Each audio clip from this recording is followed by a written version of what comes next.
શહેરના પશ્ચિમ વિસ્તારમાં ગોત્રી ત્યાં જ મુક્તિધામ સ્મશાનમાં મહાદેવની પ્રતિમાનું અનાવરણ કરવામાં આવ્યું છે। ગોત્રી મુક્તિધામમાં 10 ફૂટની મહાદેવની પ્રતિમાનું આજે અનાવરણ કરવામાં આવ્યું છે। ખાસ ઉપસ્થિતિમાં આકોટા વિધાનસભાના ધારાસભ્ય ચૈતન્યભાઈ દેસાઈ, કાઉન્સિલરો પણ ઉપસ્થિત રહ્યા છે। વોર્ડ નંબર 10ના કાર્યકર્તાઓ નારાયણ રાજપૂતની આગેવાનીમાં વડોદરા કોર્પોરેશનના અધિકારીઓ સાથે જ મયંક પટેલના સહયોગથી ગોત્રી વાસના ભાયલીમાં જયરા શિવજીની પ્રતિમાનું અનાવરણ કરવામાં આવ્યું, જેમાં વધુ માહિતી આકોટા વિધાનસભાના ધારાસભ્ય ચૈતન્યભાઈ દેસાઈ આપી છે। ગોત્રી સ્મશાન ખાતે મહાદેવની પ્રતિમાનું અનાવરણ કરવામાં આવ્યું। શિવજીની સેવા દરરોજ જય ભોલે યુવક મંડળના ઠાકોરભાઈ ફળિયાના ગ્રુપ દ્વારા કરવામાં આવે છે।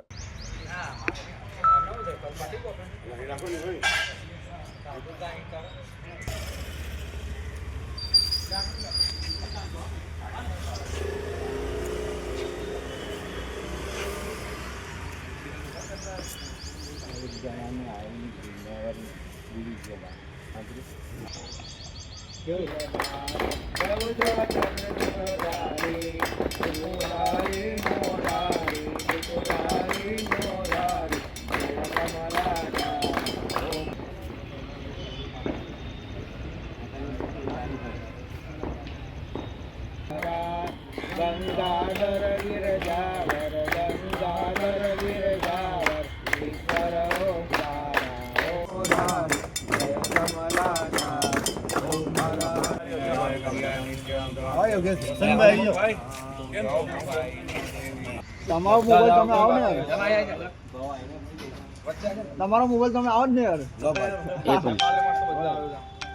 जय बोले युवक मंडल ठाकुर फड़िયું દ્વારા અમને એવી જવાબદારી આપવામાં આવી છે કે આજે આ સ્થાપના કરી છે શિવજીની, એને દેખરેખ રાખવાની છે। એ રીતે મંડળને અમારે જય બોલે યુવક મંડળ ઠાકોર ફળિયાને આ રીતે અમને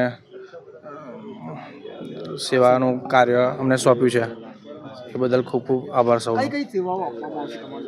અમારા દ્વારા સેવામાં આપવામાં આવશે જે શિવજીની મૂર્તિ દેખી છે એને સાફ સફાઈ રીતે, પછી કોઈ બી મેન્ટેન રાખવા માટેની બધા અમારે જય બોલે યુવક મંડળે જવાબદારી લીધી છે।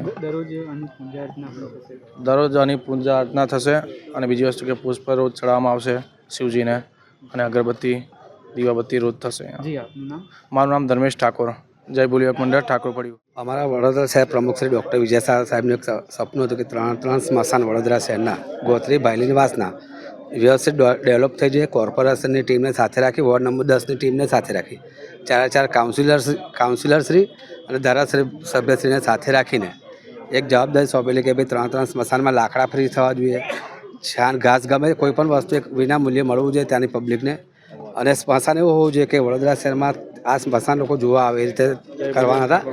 છેલ્લા 2 મહિનાથી આ પ્રયાસ હતો મારો અને આજે સ્મશાન તૈયાર થઈ ગયું છે। આજે ધારાસભ્યશ્રી અને કાઉન્સિલર અને સમગ્ર વડોદરા શહેરની ટીમ, 4 કોર્પોરેટર અને જય ભોલેની ટીમ, યુવક મંડળ, જે આખું યુવક મંડળ મળીને સાથે મળીને અને ચંદ્રમોલેશ્વર જે યુવક મંડળ છે એ લોકોએ ભવ્યમાં ભવ્ય વરઘોડો કાઢેલો દેવ ભોલેનાથનો અને એમને આજે સ્થાપના કરવાથી આજે ધારાસભ્યશ્રીના હાથથી સ્થાપના કરવામાં આવી છે અને સમગ્ર યુવાઓ આજે સાથે મળીને સ્થાપના કર્યા। આવનારા દિવસોમાં આ સ્મશાનમાં જે બી લાકડા હશે, ઘાસ હશે, કોઈ પણ જાતની વસ્તુ ખૂટે નહીં, જે બી હશે બધા વિના મૂલ્યે આપવામાં આવશે।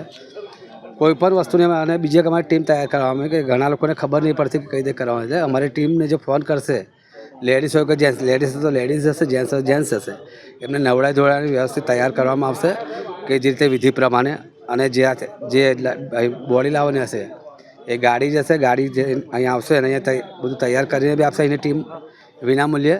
એટલે કોઈ પણ જાતનો પ્રોબ્લેમ થાય નહીં, જે લોકો કદાચ ખબર નહીં હોય તો જે લોકો બહાર હોય છે એ લોકોને, એટલે અમારી ટીમ એ બી તત્પર રહેશે કે ફોન આવશે ને તરત એ લોકોને તૈયાર કરવા જશે અને અહીં સુધી બધી વ્યવસ્થા વિના મૂલ્યે કરવામાં આવશે। રોજ ગોત્રી સ્મશાનની અંદર દેવાદિદેવ મહાદેવ ભગવાનની મૂર્તિનું સ્થાપન કરવામાં આવ્યું છે।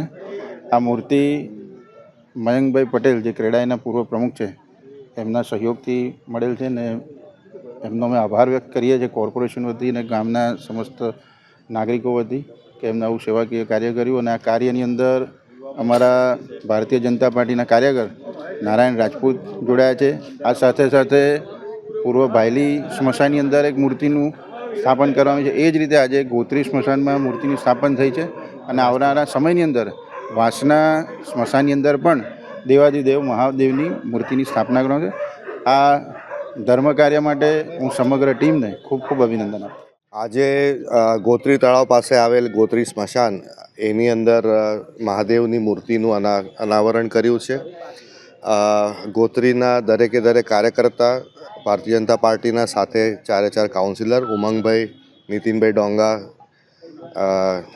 અવનીબેન અને લીલાબેન મકવાણા એ બધાના સંયુક્ત પ્રયત્નોથી આજે અહીંયા આગળ એનું અનાવરણ થયું છે. અને જય ભોલે યુવક મંડળ એનું સતત સેવા કાર્ય કરશે એ પ્રકારની વ્યવસ્થા અહીંયા કરી અને શંકરજીનું મૂર્તિ મૂકવામાં આવી છે.